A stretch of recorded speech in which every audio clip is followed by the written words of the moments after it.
Welcome back to World Crisis Radio. So worldwide motion to dump globalization, to fight hot money, to limit the speculators, to keep the jackals and hyenas at bay with capital controls and exchange controls. Plus, everybody in the world is now doing a dirty float. If you're not doing a dirty float, you're simply a prize fool. Dirty float means that instead of letting market forces, in other words, Soros and the Koch brothers, decide what your currency is worth, you use your political process, be it democratic or whatever it is, to express the common interest or the overriding national interest of your country. So you do central bank operations, you dump currency, buy currency, mainly in this case you dump your own currency and buy dollars, unfortunately, in order to prevent the currency from going so high that your entire export sector is completely destroyed. Now, obviously, it's not the definitive answer, but it's presumably a way station, we hope, on the way to fixed parities, as we had under Bretton Woods. One of the greatest fruits, the last and best fruit of the Roosevelt New Deal, the New Deal for the world, the Bretton Woods system, and it just worked better than anything we've seen in human history before or since. Was not perfect, could be improved on, and we will improve on it. Now, at this Seoul, South Korea conference, we've got Tiny Tim Geithner, wants to attack China, but now I think realizes that he's too weak for a direct frontal assault on China. And here's the way he does it. This is supposedly clever from the point of view of Tiny Tim. China now has a foreign exchange surplus. In other words, their balance of payments is positive by 5% of their entire gross domestic product. Geithner doesn't go in there saying, down with China, smash China, drive up the renminbi, force them to upvalue their currency. He says, why don't we just make a general rule that everybody in the world, to be fair, has to reduce their foreign exchange surplus to 4% of their gross domestic product by 2015. Now, it doesn't sound like a lot, but if you go from 5% to 4%, in other words, that's it's essentially 20% of your foreign trade that you'd be losing. And as Prime Minister Wen of China has said, if we did that, we'd have thousands of export firms closed down, which are currently operating on very narrow margins. We'd have a lot of people being thrown out of work. We'd have a lot of peasants who have found jobs in factories who would have to go back to their villages. And then we'd have political turbulence. We'd have political instability. And that wouldn't be good for anybody, except the Anglo-Americans say, yeah, that's exactly what we want. We're still hoping for a color revolution in China.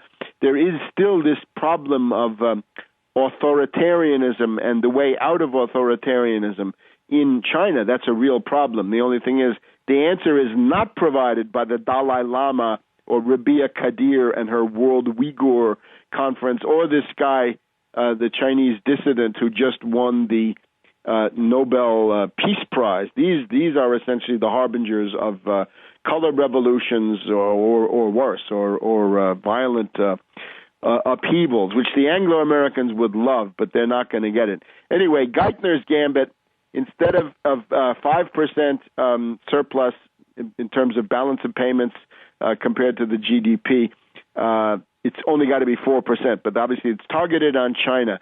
The Japanese say no. Finance Minister Noda of Japan says no, this U.S. plan is not realistic. Very strong words for that part of the world. Russian Finance Minister Pankin says we will not allow any specific numbers. We don't want these numerical targets. The German Finance Minister Bruderle, or the representative, says no, we don't want this idea of planning. He calls that planned economy. Strange stuff. In Australia, the Australian dollar now very high as a result of hot money dollar carry trade flows going into Australia. Well, Australia, get with the program. If Brazil, Thailand, and South Korea can do it, you can too. Time for exchange controls, capital controls. I guess these come down to the three things that we could do right now. Capital controls, exchange controls around the world, number one.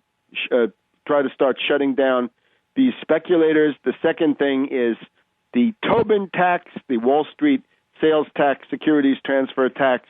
now coming out of France, coming out of Germany and other European countries, and also now coming out of South Korea. And then the foreclosures, and we talked extensively about foreclosures. Obviously, the sabotage of the Obama White House coming to the fore. Right up to now, we got a whole bunch of Democratic candidates who are saying that they're in favor of a freeze on foreclosures. Now, again, what they mean by this is something which is temporary, which is voluntary, with no penalties. We're talking about a freeze on foreclosures, which is compulsory by federal law with criminal penalties. And if you throw an American family out on the street from their primary residence for just about any reason, you should be looking at the inside of the pen. So the people, the Dems who have essentially given lip service to this very weak demand, Harry Reid, Nancy Pelosi, Elijah Cummings, Maxine Waters, Ted Lieu, Barbara Lee, Van Hollen, congressman here, Governor O'Malley of Maryland, Congresswoman Wasserman Schultz, all in favor of some kind of a freeze on foreclosures. Even the loyal opposition to the International Monetary Fund, the IMF's own in-house opposition, Joe Stiglitz, says it's time for a freeze on foreclosures. Now, that means that the Democrats would be well advised to campaign on this.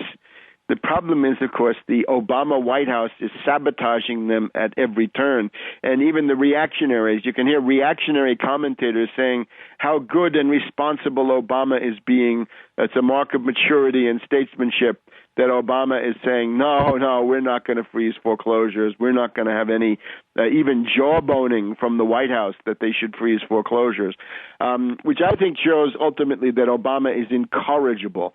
In other words, he's a hopeless, incorrigible puppet of Wall Street, because if there's ever a moment when you need something that would give you some populist traction right now, looking at huge losses in these elections, and I've got Politico, Tuesday, October 19th, 99 seats in play. We'll tell you who in the second hour if we have time. 99 seats in play. And most of these are Democratic. There's about 99 Democratic House seats that are in danger of being lost, which would be huge. Not likely to go quite that far, but if it gets over 70, it's an all-time record, I believe. At that point, if Obama's ever going to break loose of Wall Street, even verbally, even to some limited extent, surely it would be now. And he can't do it. And I think this is in many ways a definitive verdict that Obama is simply a hopeless, incorrigible Wall Street puppet. He'll never change. He can't change. And this means that he's got to be dumped. He's got to be dumped through the process of the primary elections in 2011. Lots and lots of speculation we've heard about who's going to run against him.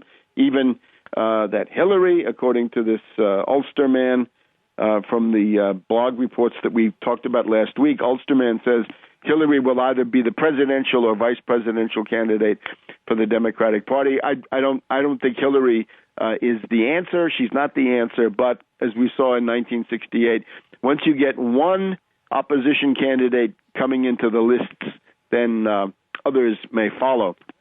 And there certainly must be now a tremendous rage and resentment inside the Congressional Democratic Party that they come out and say we should freeze foreclosures, and the Obama White House is saying, no, we're going to protect lenders, we're going to protect zombie banks, we're going to throw the American people out on the street. Now, in that regard, a tale of two cities. People have been watching the French protests, and I think with some admiration. The French fight. They have economic rights, they know it, and they want the bankers to pay. The people shouldn't pay, the bankers should pay. Sarkozy domestically wants the bankers not to pay. He's serving the bankers. We'll be back in a minute on World Crisis Radio.